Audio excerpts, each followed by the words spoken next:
बात सन 2013 की है। एक पुलिस ऑफिसर अमेरिका में इलिनॉइस के ग्रामीण इलाके में एक मेडिकल बिल्डिंग में चोरी की जांच कर रहे थे। जब वे एमआरआई रूम में पहुंचे, अनायास ही पहुंचे वो, तभी अचानक उनका सर्विस रिवॉल्वर एमआरआई मशीन ने खींच लिया। काफी कोशिशों के बाद भी उस रिवॉल्वर को नहीं निकाला जा सका। उसे तभी निकाला जा सका जब उस मशीन के निर्माता को संपर्क किया गया। 2013 में हुई पुलिस अफसर के साथ ये घटना पहली नहीं थी। 2009 में भी इसी तरह की घटना हुई थी। एक अफसर अपनी मां से मिलने के लिए एमआरआई रूम गए थे, तभी उनकी रिवॉल्वर भी एमआरआई मशीन द्वारा खींच ली गई थी। इस घटना में उनका हाथ भी फंस गया था, लेकिन वो किसी तरह अपने हाथ को निकाल पाए थे, लेकिन उनका हथियार कई घंटों तक वहीं फंसा रह गया था। इसी तरह 2006 में न्यूयॉर्क में एक पुलिस ऑफिसर के साथ एक घटना घटी थी।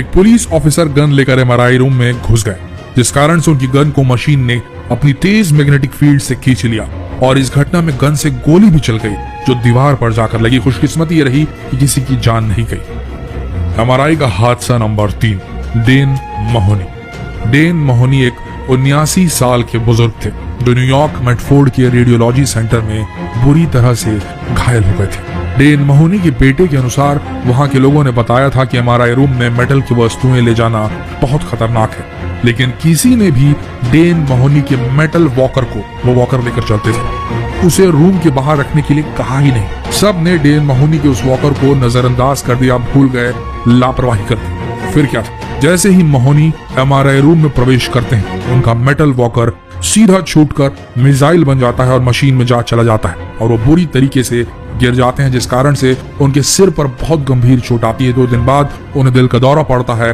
और ठीक 2 महीने बाद उनकी मृत्यु हो जाती है। बाद में महोनी के परिवार को उस हॉस्पिटल द्वारा मुआवजा दिया जाता है। एमआरआई का हादसा नंबर 2, माइकल कोलंबिनी। यह घटना 2001 में न्यूयॉर्क शहर के वेस्ट चेस्टर मेडिकल सेंटर में घटी।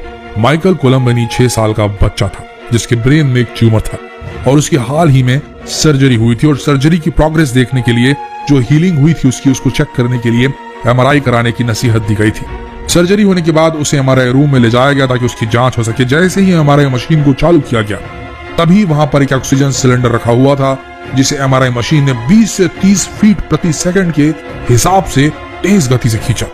वो सिलेंडर उस बच्चे के सिर पर जोर से जाके लगा, जिस कारण उसके सर पर कई फ्रैक्चर आए, उसके मस्तिष्क को काफी चोटें पहुंची। उस बच्चे ने दम तोड़ दिया। एमआरआई के हादसा नंबर 1, मुंबई का हादसा।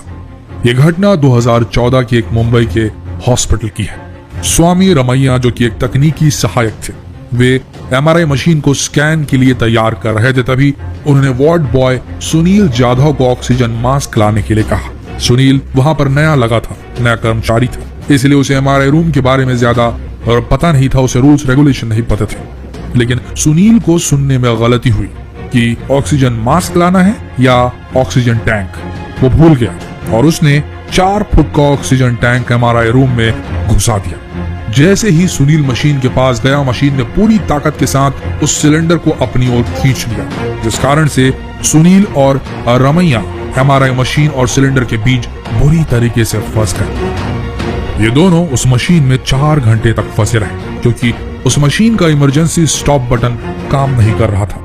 इस घटना में जाधव के कंधे फ्रैक्चर हुए और रमैया की किडनी डैमेज हो गई और इंटरनल ब्लीडिंग शुरू हो गई। वहां के लोगों ने बताया कि उस सिलेंडर को निकालने के लिए रस्सियों का सहारा भी लिया गया, लेकिन जब तक उस मशीन के टेक्नीशियन नहीं आए तब तक उसे निकाला नहीं जा सका। बाद में उन दोनों का इलाज उसी अस्पताल में हुआ और उन्हें मुआवजा भी दिया गया। तो दोस्तों, अगली बार अगर आप हॉस्पिटल जाएं और एमआरआई कराने वाले हों तो इस बात का खास ख्याल रखें कि कोई भी मेटल की चीज लेकर ना जाएं। आपके शरीर में कोई भी मेटल इम्प्लांट नहीं होना चाहिए। एमआरआई सेफ मटेरियल से जो इम्प्लांट होंगे वही सेफ रहेंगे, अन्यथा नहीं। इस बात का खास ख्याल रखें। जितना हो सके इस वीडियो को शेयर करें, फेसबुक पर शेयर करें, व्हाट्सएप पर शेयर करें, न जाने कब आपको एमआरआई की जरूरत पड़ जाए।